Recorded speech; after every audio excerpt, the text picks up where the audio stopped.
Blog Talk Radio. Hello and welcome to the Creative Consciousness Radio Show on Blog Talk Radio. We are your hosts, Sam and Cabrini Greco, coming to you live from beautiful planet Earth. Throughout our conversation, we will be covering topics such as spirituality, global consciousness, metaphysics, and where you think we're truly headed. We have a great show to share with you today, so bookmark us and receive reminders. And you can visit our website at alltruenatural.com.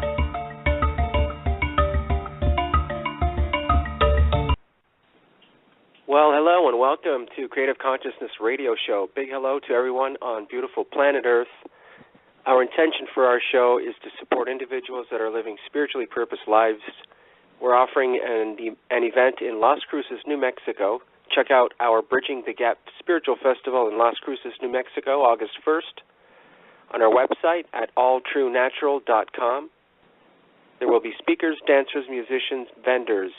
I'm Sam Greco here with my lovely wife, Cabrini, who will interview our guest on today's show. Hi, Cabrini. The mic is all yours.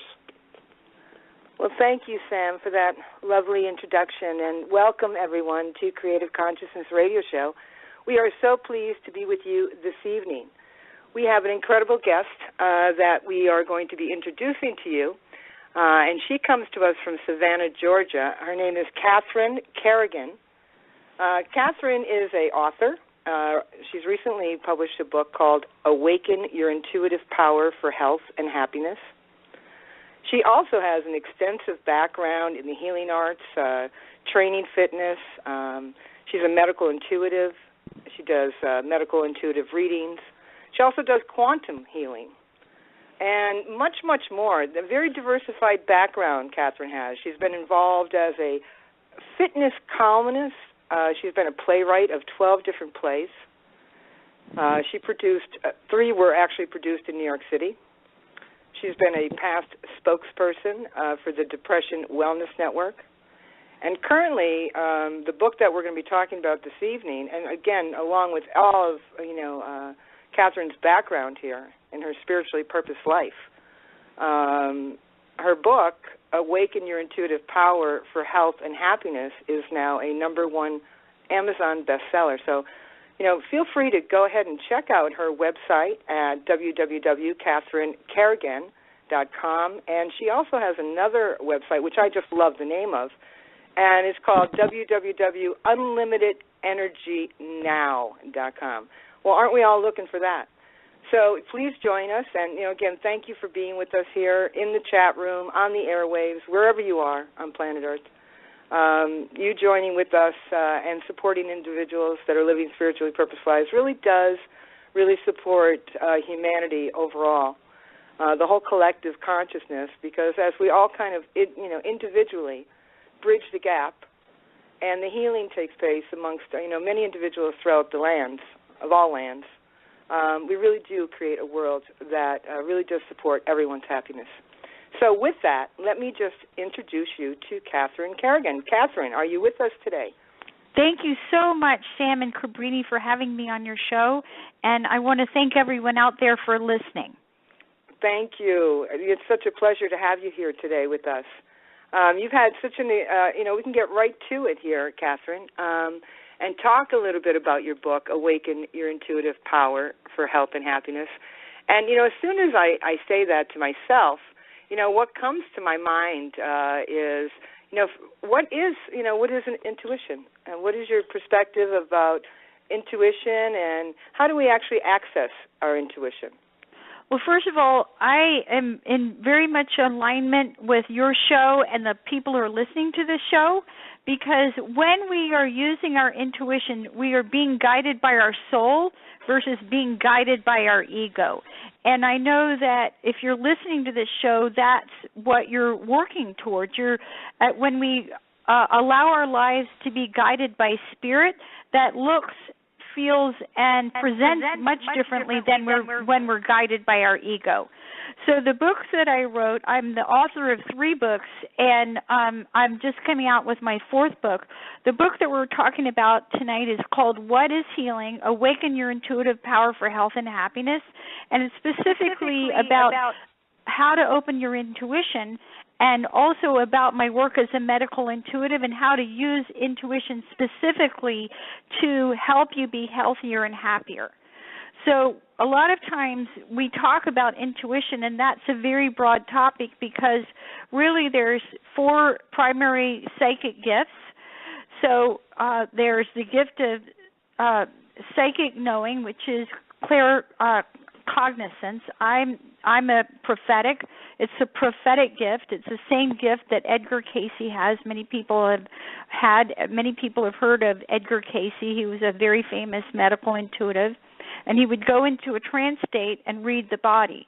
So what's unique about me is that I don't have to see someone or put my hands on them to know what is wrong or what will work to make them better. Then there's the gift of clairsentience, which is psychic feeling. People use this gift, you use this gift if you are practicing energy healing, massage, and the gift of clairsentience or psychic feeling is actually one of the most common gifts. And it's a gift that a lot of people can get mixed up with because when you're clairsentient, you feel things often very deeply. You can be empathic, but there's sometimes issues with differentiating between what you're picking up from other people or from the energy around you and what's actually your feelings. Then there's the gift of clairvoyance, which is the ability to see auras, see angels, see the organs, see beyond what's happening in the real life.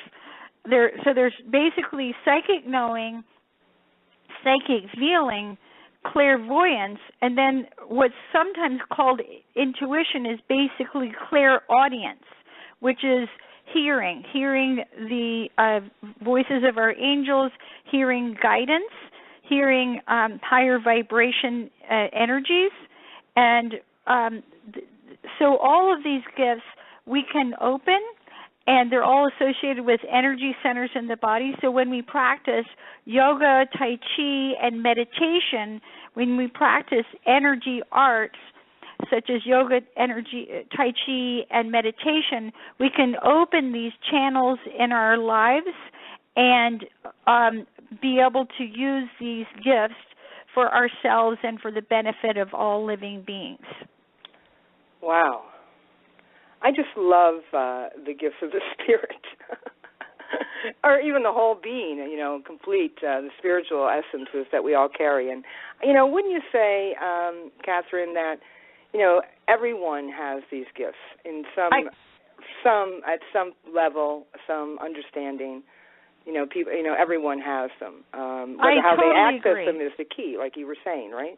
Yes, I very much agree with you, Cabrini. It's my experience that all humans have these gifts because we all have a soul, and basically we have eyes, we have ears, we have hands, and we can feel with these ordinary senses, but basically it's my experience that intuition is our soul guidance.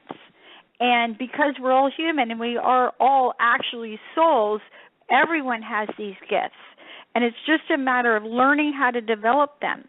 And I teach lots of people about their gifts. What's my experience, Cabrini, is that everyone has primary gifts. So just like some people are naturally musically talented, some people may be very good at the gift of clairaudience and have more challenge operating from others. So you have a gift that you use primarily for your soul. You have a gift that you use primarily for your body and how you receive information about your physical body. There's a gift where you use primarily about your family and people that your people under your roof. And then you have a gift that you use primarily in your work. And when we understand how to open yourself, you can open all of these gifts and use them in all areas of your life, but it's my experience that certain gifts are easier to open for different people depending on what your soul is most accustomed to using. And, what I'm hearing you say is that, for our listeners, that, perhaps you're using these skills and not actually putting a name to them. Absolutely. Or may not even having the knowledge that these are actual gifts of your personhood. So I think that's really, really, really important. What do you think some of the techniques that you would suggest to someone to hone into their intuitive skills? Well, the first thing that I think that is very, very important for if someone is serious about developing their intuition, I think the very first thing that you need to do, actually, believe it or not, Cabrini, is actually learn how to love. And the way I explain this is that if you think of a spectrum of color with red on one end and blue on the other, judgment, which is what we do with our ego when we say, I don't like that, or I think that's wrong, or those people are bad, that's judgment. And that's at one end. And unconditional love is at the other end. Because the truth is, Cabrini, when we actually perceive with the senses of our soul, a lot of times what's actually happening is 180 degrees different from what we perceive through our ego mind. So our ego mind could say, this is a tragedy. That event shouldn't happen. Those people shouldn't act that way. And yet when we look at things from the soul level, we can see that there are soul agreements, that things are always unfolding for our highest good, even if we're not immediately able to perceive what that reason is. So the first thing, believe it or not, I feel that people need to do to develop their intuition is actually to learn how to love and eventually to practice loving unconditionally, which is just really accepting things as they are and perceiving the divine and having reverence for all living beings. So as we develop this attitude, which is a relationship with all of life and all of humanity, then it's very easy to open your intuitive gifts, because there's nothing that's going to shut down your intuition faster than judgment. Wow, you really nailed it there. How beautiful. How absolutely beautiful. The idea of unconditional love can be really almost far-reaching for many people because, in their own living experiences, Catherine, they've had difficulties. And I run across that a lot with talking to individuals. They really don't know whether or not unconditional love really does exist. And, if you can just, reflect a little bit about your understanding of what unconditional love is, and perhaps some of our listeners can really, understand that and also resonate with that. Well, that's a great question, Cabrini, and I would actually say that the purpose of a spiritual life, in my view, is actually to learn how to love. Yeah. And many people have limited experience with love. It's something that we all crave. It's something that we all need. It is one of the highest expressions of our human life on Earth. So a lot of times we have to begin with just ordinary, everyday experience. And in my book, What is Healing? Awaken Your Intuitive Power for Health and Happiness, I give some examples from my own life. I had my own father was a very challenging individual. He was abusive and all different ways you can imagine someone to be abusive. And yet I was very blessed because I had a professor at college who became the father I always wanted but never had. So that's an example of unconditional love. In my life, I have a dog, a rescue girl. She was in 2 pet rescues, and I'd always been a cat person. And later in life, it came upon me to adopt this rescue dog who I have absolutely fallen in love with. And with my dog, I experience unconditional love. I'm very blessed to have a wonderful fiancé, and once again, later in life, we totally unexpectedly, we found each other. That's an example of unconditional love. So I think when people are really learning how to open this capacity in themselves, they have to start with practical everyday experiences. In my studio where I practice my healing work, my studio is full of orchids. I love orchids. Orchids are the most evolved flowers on the face of the earth. They're very high vibration. Just looking at them absolutely uplifts everyone who walks into my studio. That's an example of unconditional love in our environment.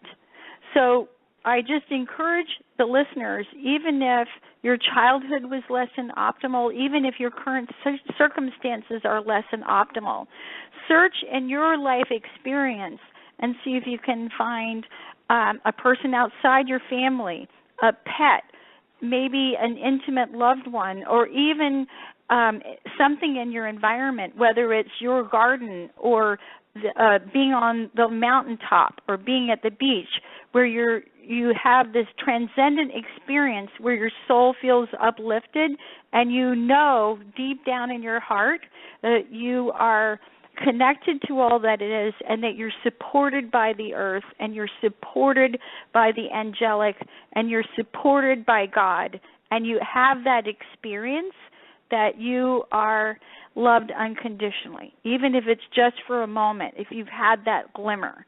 Because if we have these experiences, then we can carry that feeling forward and we can expand that feeling and that experience that reverence for all of life. And this is the attitude that helps us to open our intuition. Well, that's absolutely beautiful. You know, while you were talking, I was kind of hearing as well unconditional love for yourself. To really experience the love of who you are individually. And and then, you know, be able to love another. And I when you really just talk in the terms of love, Catherine, it really does kind of melt everything away, doesn't it? Absolutely. It's what it's all about. I mean, you know, are you feeling the vibe? You know, those people that are listening right now, are you feeling love? Are you letting love be in you right now? Because this is what it's about. I really am enjoying this, Catherine. I think this is just phenomenal information for people, number one, to know that they are a spiritual being. Number two, that they have, you know, intuition that can guide them and maneuver them through the world, through this heightened sense of hearing and thought and feeling. And then, you know, your perspective of unconditional love. You know, where do you begin?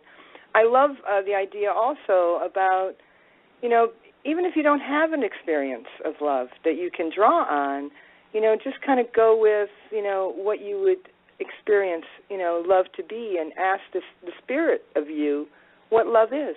You know, isn't that how that works, you know? If you don't even have an experience of love, how do you really get one? You know, it takes listening, doesn't it, Catherine, and communication with your inner self? Yes. And, you know, Cabrini, a mutual friend of ours, Augie Nost, who also runs a radio show, he wrote a beautiful blog post about prayer. And because a lot of times we think of prayer as being an order of words, but really prayer is actually a feeling. Yeah. And when we talk about intuition, there are numerous techniques that people can use that very, very quickly allow you to access these channels. But again, if we go into judgment, that unplugs your intuition faster than anything. So I would say that intuition, in order to keep those channels open, just like prayer, it's actually a feeling, and it's a feeling of reverence for all of life. Because, as I say in my book, What is Healing? Awaken Your Intuitive Power for Health and Happiness, when you love unconditionally, then you know whatever you need to know. That is truly the secret to being a medical intuitive. When you love someone unconditionally, then you know whatever it is to know, whatever it is that you need to know. And many of our listeners may have had this experience already in their life.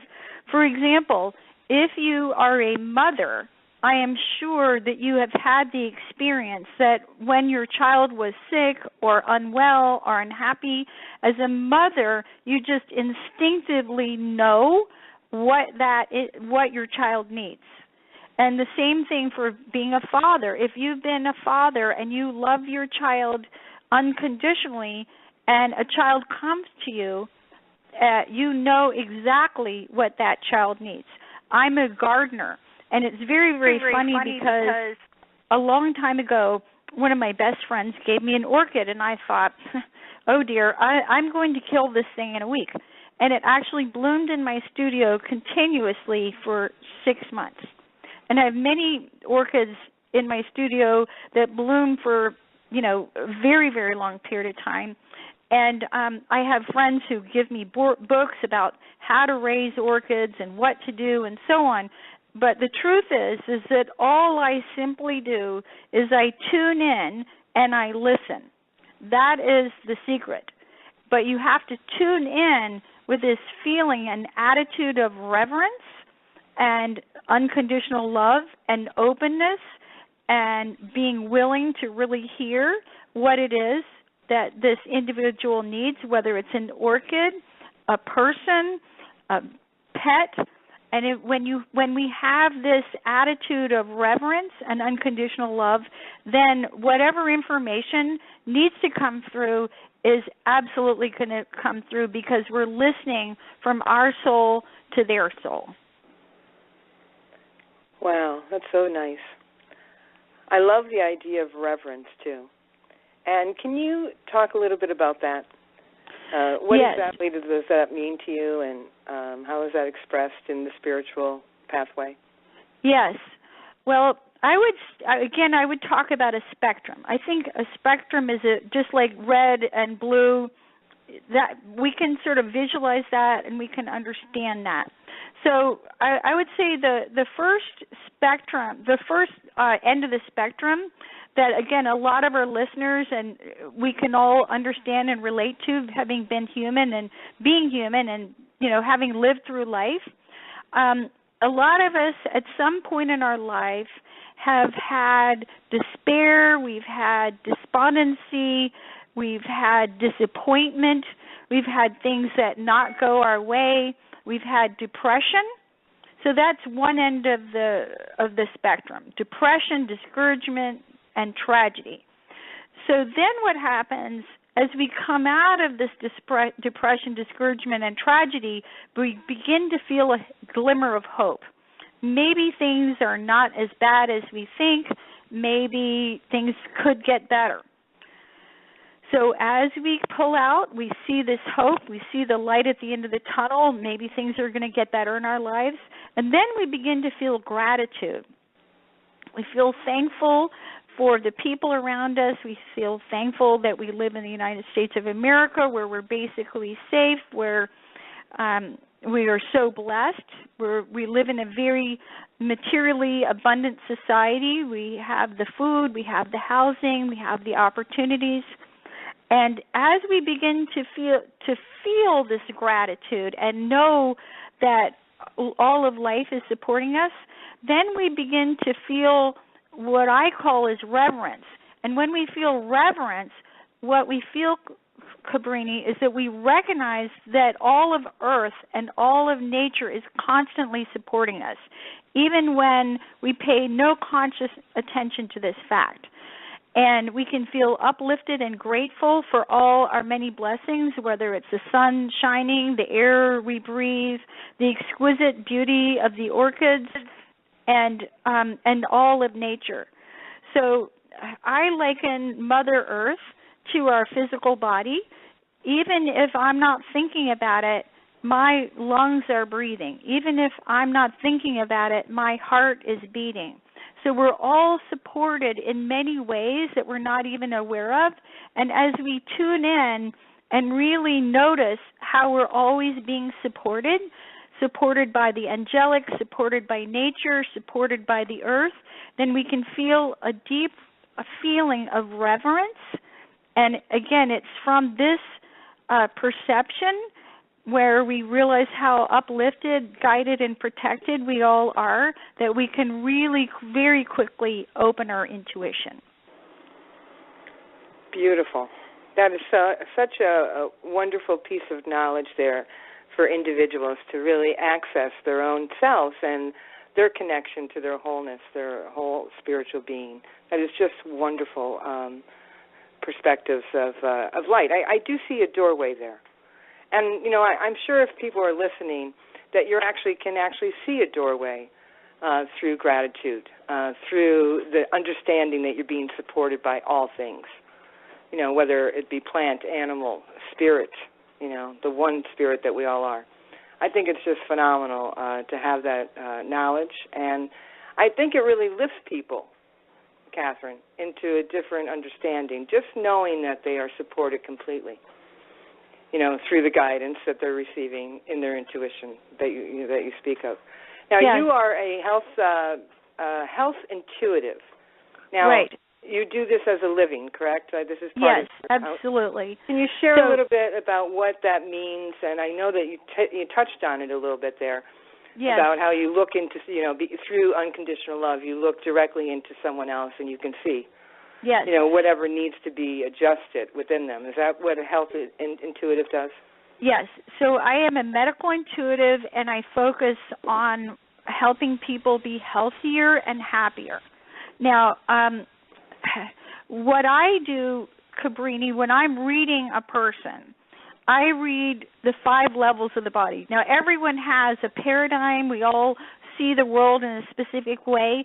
And when I am reading a human being, the way of thinking of reading, if you think of a book, if you pick up a book and you open the book to, you know, any page in the book, you read the words on the page. So in order to be good as a medical intuitive, you have to be neutral. You have to be open to reading whatever words are on that page. And when I look at a human being, what I do is I read what I refer to as the 5 levels of being. And to me, this is a very important part of my paradigm, and it's a way that I think that maybe is how different a little bit than the way other people think. So when I read the body, I start by reading the physical body, and we know, or at least we think we know what that is, the bones, the muscles, the organs, the blood, the lymph, the systems, organ systems of the body. It's what the traditional medical people think of when they think of health. They think of the physical body. So then, in addition to reading the physical body, I read the energy body. Your energy body includes your chakras, your breath, and your acupuncture system. Now, it's important to read the energy body because the energy body actually controls the physical body. Now, the third thing that I read is the emotional body. This is the largest part of everyone. So emotions can shut down literally any physiological process in the body, and it is my experience as a longtime healer of 22 years experience, full-time, this is what I do for a living. Emotions can shut down any physiological process, and unless you identify and also clear the emotion that caused the illness or the disease, you're not going to actually solve the problem. And we know that. We've had this experience. I remember one time I had a client who had cancer, not just once, not just twice, not just 3 times, but 6 times. He actually moved from Boston to Atlanta to be my client, and I remember when he came, I thought, dear God, why me? It was a huge learning experience for me. I learned a tremendous amount by working with this gentleman. But one of the issues, although he'd done a tremendous amount of work on his nutrition and a tremendous amount of work on the physical body, he had not cleared the root emotional issues that caused him to be sick, so he kept recreating the disease. So if listeners, if you're recreating a disease over and over and over again and you're getting tired of it, it's very important to ask, what is the emotional pattern that is causing this illness to stay in my physiology? So then the fourth thing that I read is your intellect. Your mind your mind body includes your thoughts and your beliefs. So if you think the world is a horrible place, that is what you experience. If you have certain thoughts and beliefs, whether they were programmed by you consciously or programmed by your parents as part of your upbringing before you were 5, your childhood beliefs, whatever those thoughts and beliefs you are holding is what you tend to experience. So it's very important to clear limiting beliefs that are holding you back, whether it's about money or health or any other area, and really notice what is it that you actually believe, and if you are having limiting beliefs, to address them and do the work necessary to clear them. And the last thing that I read as a medical intuitive is your soul level, your spiritual body. What are your karmic contracts? What are your soul agreements? What roles are you playing in life where you are moving away and hiding your true self? So in a nutshell, Cabrini, if I'm doing a medical intuitive reading, I read the physical body, the energy body, the emotional body, the mental body, and then the spiritual body. And when you read all 5 levels and you identify the blocks on each level, then you can know and be guided to clear your disease, clear your illness very, very quickly. So the supercharged, fastest way to heal anything is to look on 5 levels. And many times people are doing a really good job on one level. They may be eating well and exercising right and, so on, or even thinking positively. But there's some level, if you're continuing to experience an illness or a dis-ease, it's because you're missing some level. Does that make sense? Oh, absolutely. And, I'm one of those people. I had physical illness. At 20 years old, I had a very deeply emotionally charged conversation with God. And I heard my calling, and God told me what I had to do. And being 20 years old, I really didn't have, the confidence to do what I was called to do. And I literally got into an argument. Within a week, I was paralyzed and in a coma. Wow. Yeah. Wow. When I came out of the coma, which I was there about 7 days, and I had my experience with God in my coma. Mm-hmm. So, when I came out, all those fears, of that worry that I had about what it meant to actually live a spiritual life and my calling to follow my calling, were answered. And it was almost as if there was a energetic shift.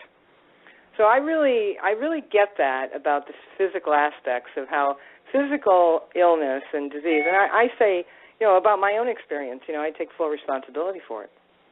I don't think it was anybody doing. I actually shut my body down in a way that I wasn't really conscious of, to get further information, and I did. And so I don't think God, had anything to do with that, other than, gave me what I wanted. Yeah. Well, we have several insights about your story, Cabrini, that we have to understand that our soul controls our mind controls our emotions control our energy body, and our energy body controls the physical. So a lot of times people focus on the physical, and it's the most slowed down, dense part of you, but it is not who you are. You're actually a soul. And I always tell everybody, you might as well listen to your soul, because it's not going to shut up or go away. If we don't listen to our intuition, if we don't listen to our guidance, then the message just gets louder and more uncomfortable until we actually listen. So, and you experienced that yourself, and we've all experienced that to some extent. Where I find that a lot of spiritual people that are living spiritually purposed lives, they do go through a lot of, tragedy in their lives at some point, and they also, some, take on physical illness. And to me, in a way, it's almost like an understanding that takes place. It's, not an excuse to have it. It's not, you don't have to go through all those experiences to get the understanding. But when you're talking about unconditional love, when you're truly in those type of experiences, you can, really experience unconditional love for yourself and also for another that's been in a similar experience. So it kind of does bridge the gap there, doesn't it? Absolutely. Absolutely. And, I want to make a comment also, because those of us who are living spiritually based lives, sometimes those of us who have this perspective on life, we feel guilty if we get sick. We feel guilty. Oh, I shouldn't have a cold, or I shouldn't have sprained my ankle, or I shouldn't have hurt my knee. And yet the truth is that, as the Buddhists say, suffering is part of life.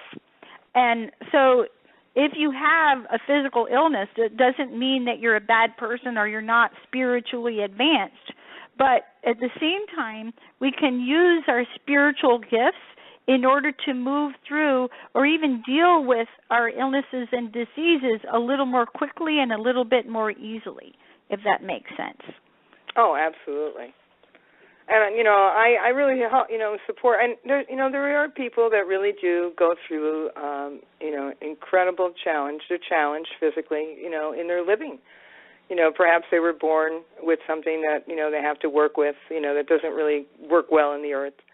To me, we all have those gifts that you talk about, Catherine, and, as we access them, we can all find our own individual pathway, wouldn't you think?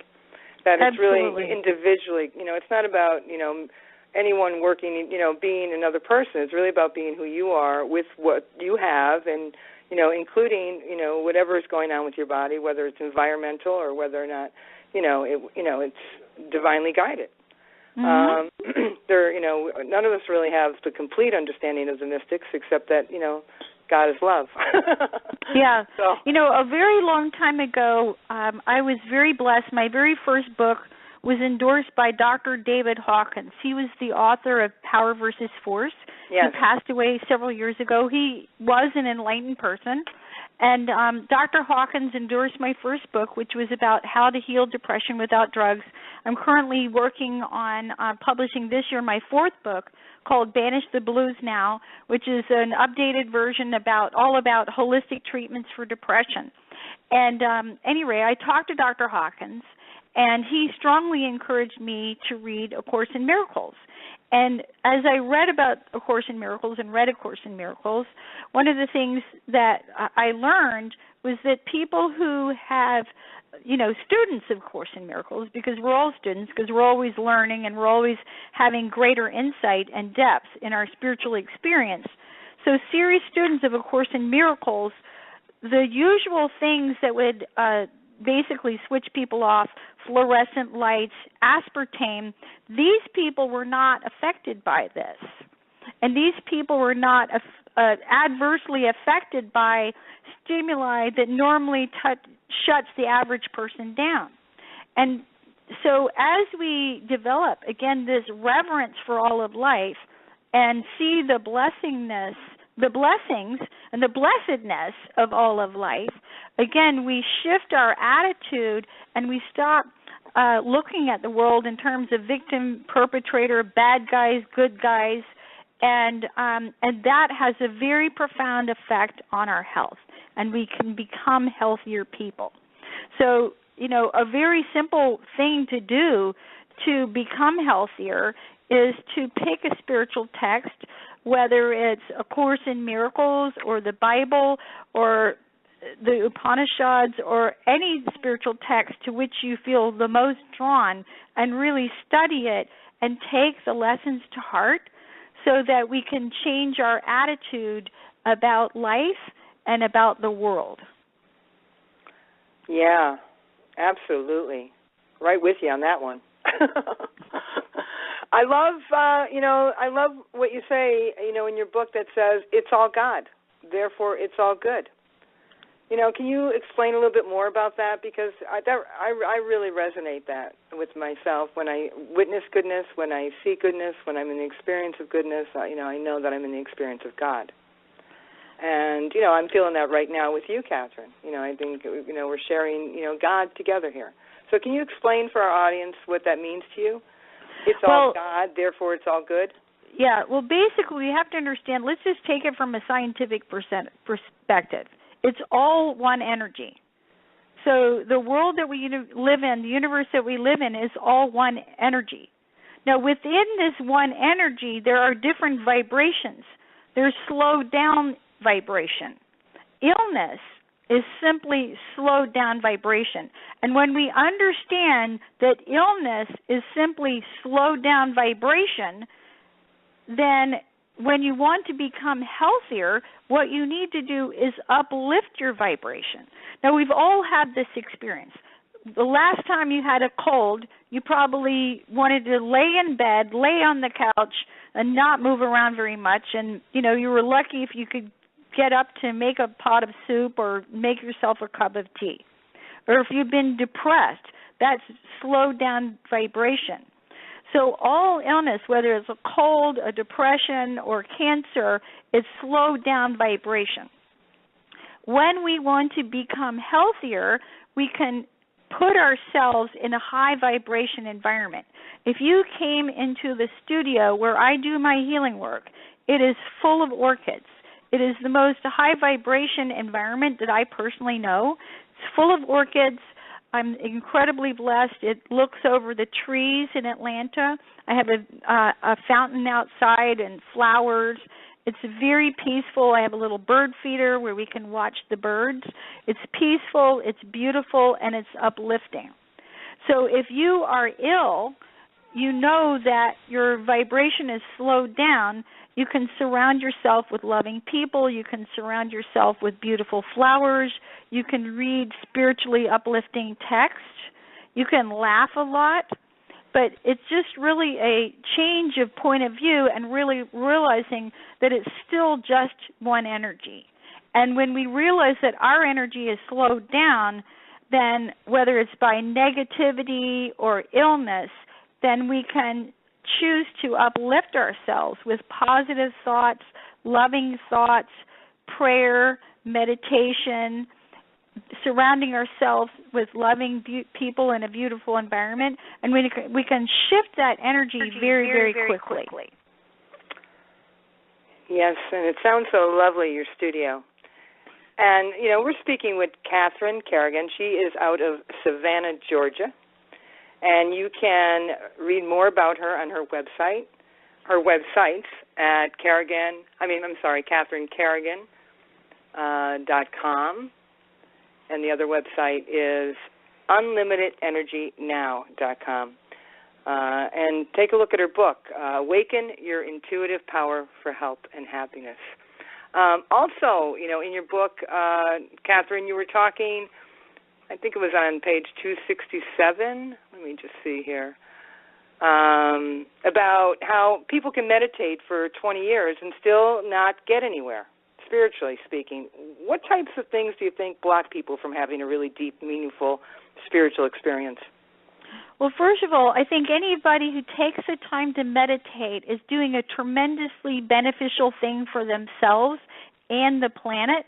There's lots of research that shows that when we meditate, when large numbers of people in a specific urban area meditate, that the crime rate actually goes down.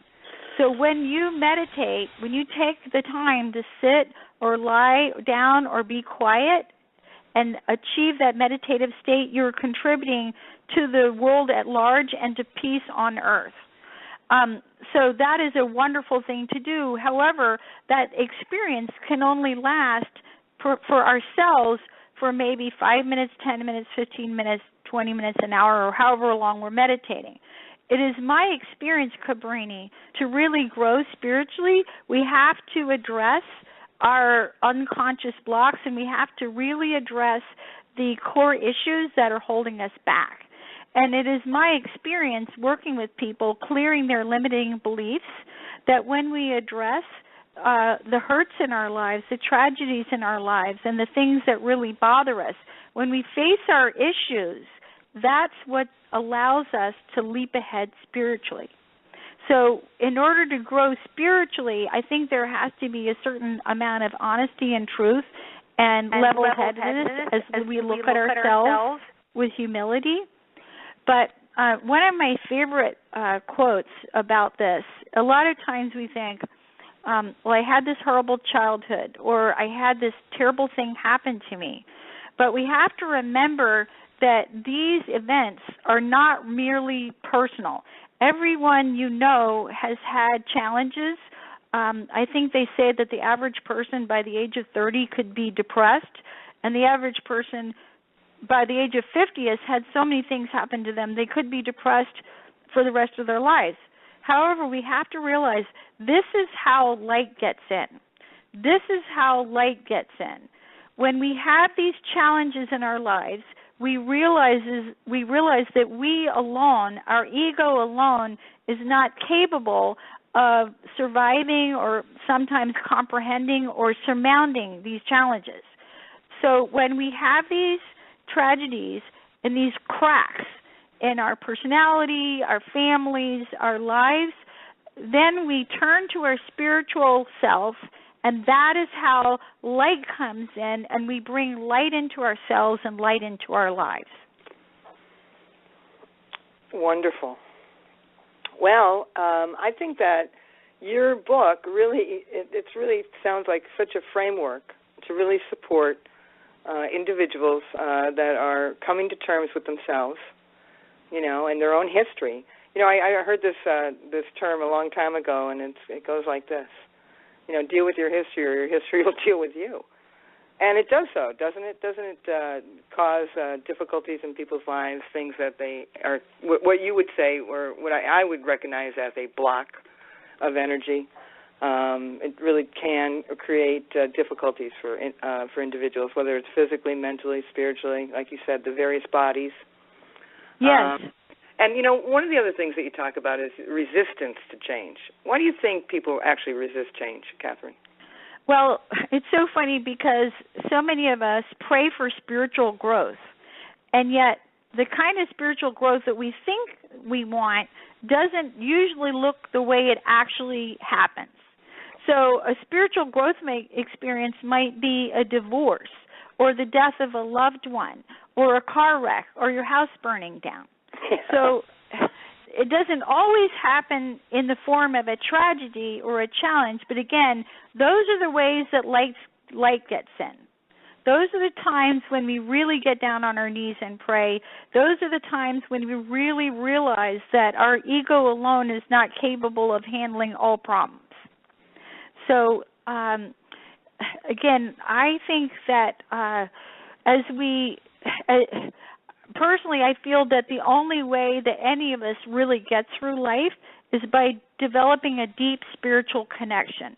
And the deeper our spiritual connection, the easier our life becomes, and the more of service we can be to everyone around us. Absolutely. I agree completely with that. I was laughing to myself as you were speaking because it's so true. Yeah. The personal evolution and transformation is very important in your book and in your life. Can you tell us why? Well, again, most people do not grow very much spiritually.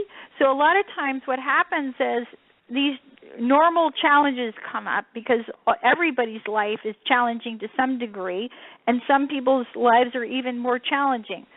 So if we look upon the challenges that arise as opportunities for spiritual growth, then we can embrace them, embrace the lessons, embrace the transformation.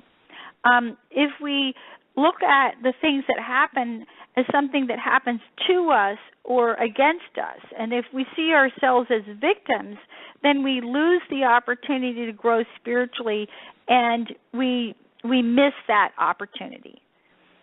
So in my book, I talk about how in my view, there's really only 4 problems ever. The 4 problems, in my view, this is the world according to Catherine Carrigan, there's blocks. So if a tree falls down across the road and I can't drive my car across that road, that's a block. There is resistance. So one of the big healings that I do with many people is I do a healing with them to be willing to be happy, to be willing to be healthy, to be willing to be successful. And that's a very extensive healing, because there's many ways at which we are blocking our own transformation because we get payoffs for staying the way we are. So there's blocks, resistance, interference. So if your mother-in-law rearranges the furniture in your living room, that's interference. There's blocks, resistance, interference, and then congestion. Congestion is hardening of the arteries. It's the clutter in your house. It's the mind chatter in your mind. It's congestion. So blocks, resistance, interference, and congestion. And if I'm doing a medical intuitive reading and I'm looking at what's keeping a person from being healthier or happier, I'm looking for what's the blocks, what's the resistance, what's the interference, and what is the congestion. And if we look at things that way, then problems become a lot more it becomes much easier to see what the real issue is. So, for example, if you look at your living room and there's clutter everywhere, then that's congested energy that has a massive effect on your transformation. Nothing new can come in because you're so surrounded by old energy. I really like that. You know, it's kind of like a reflection, wouldn't you say? What's happening Absolutely. inside is being reflected in your, external world. Yes. And so if you're not aware, that, you might be feeling uncomfortable, or you might have a sense that something's not right in your life. One of the ways that you can really know that for sure is just look around your area where you are. That's true. Your surroundings will speak to you. It will tell you what's happening with you if you can't see it in yourself. Right? Yeah, I'm not a feng shui master. However, I refer many of my clients to feng shui masters, and a lot of times it's very common on a first reading with me that I tell someone, go home and clean up at least one room in your house. Start somewhere. Start creating that space where transformation can occur. Because if you're surrounded by old energy, nothing new is going to come in. You're not going to get new insight. You're not going to have fresh chi coming in. So it's really a big deal, and it works both ways in that our environment affects us, and our environment and we affect our environment. So your life, your house is like a hologram of what's really happening with you. Yeah, I really love that. Catherine, we do have someone that's asking to come on the show with us. Would you be willing to take a caller? Absolutely. All righty. Hello, good evening. This is area code 780. Welcome to our show. Yeah, thanks very much. And who are we speaking with? You're speaking with Jay from Canada. Hi, Jay. Do you have a question, or is there anything that you want to talk about? Well, I got to ask Catherine a question. Hello, Catherine. Hi, Jay. How are you? My Good. My mentor in healing is from Canada. I love Canada. I just wish it wasn't so cold, but except for the cold, I love Canada. It's warmer now in summertime. Thank goodness. My question, Catherine, is that why do in our brain somehow that we think the situation that is at hand for a moment, for let's say for example, something happened all of a sudden, that we go into fear mode, but we don't go into that creative process of actually getting out of that situation, or I don't know, just creative ways to actually responding to some sort of... I understand. Okay, yeah. So basically what Jay asked is, why does our brain go into fear mode? Okay, and I have a great explanation for you. So I like to put things as simply as possible because it's simple, we all understand. Inside your brain, Jay, you have two amygdalae. They're little organs. They're shaped like little footballs.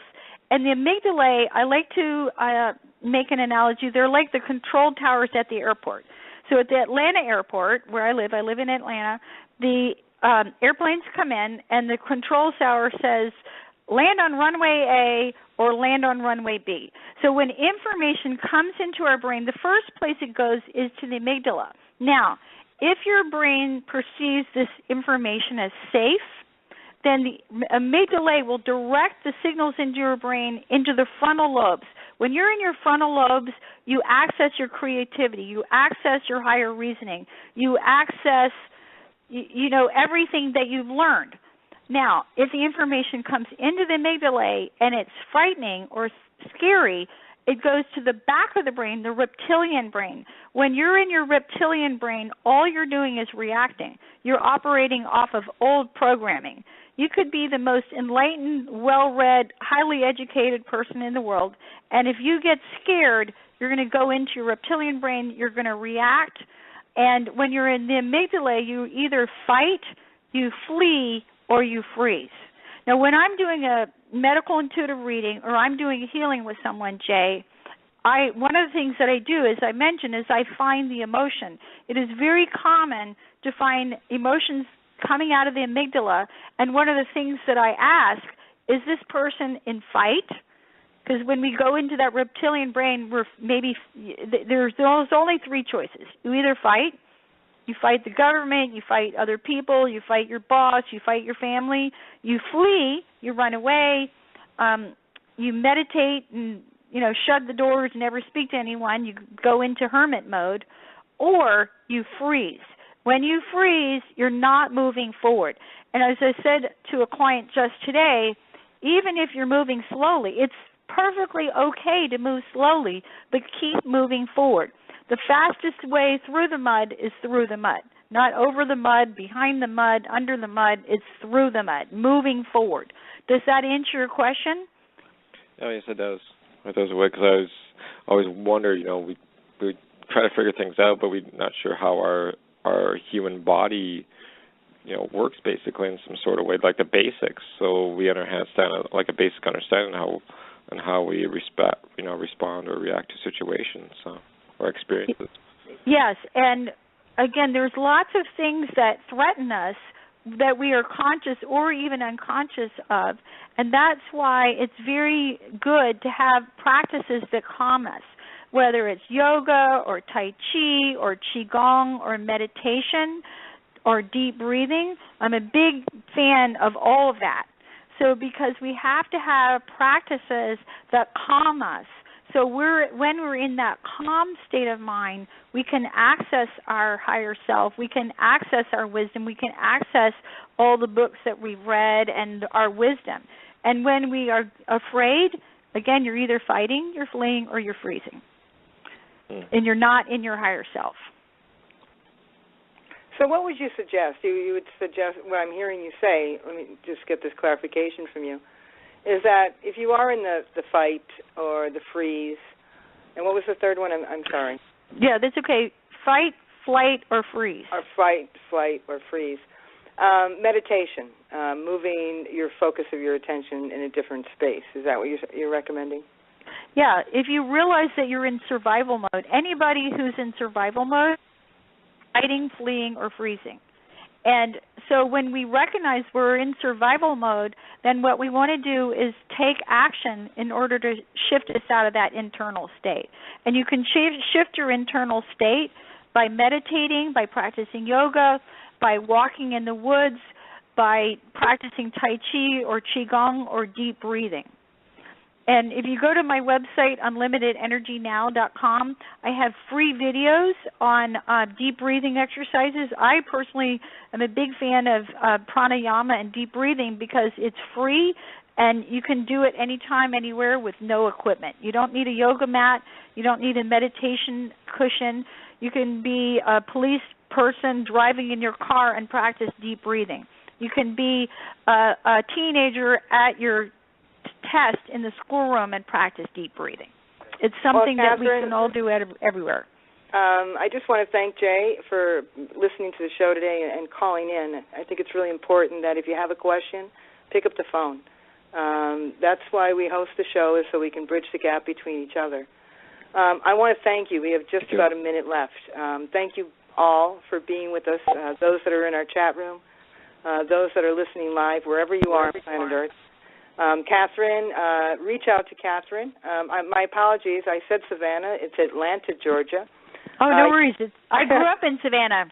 So okay. I saw true the connection also. there. But we'd love to have you back again, Catherine, at another time. And, we want to offer support to everyone out there.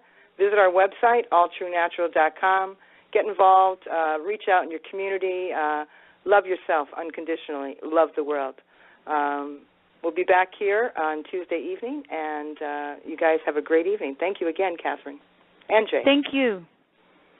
All right, folks. We're going to be ending the show with a little music from Jim. A little music from Jim Wafer.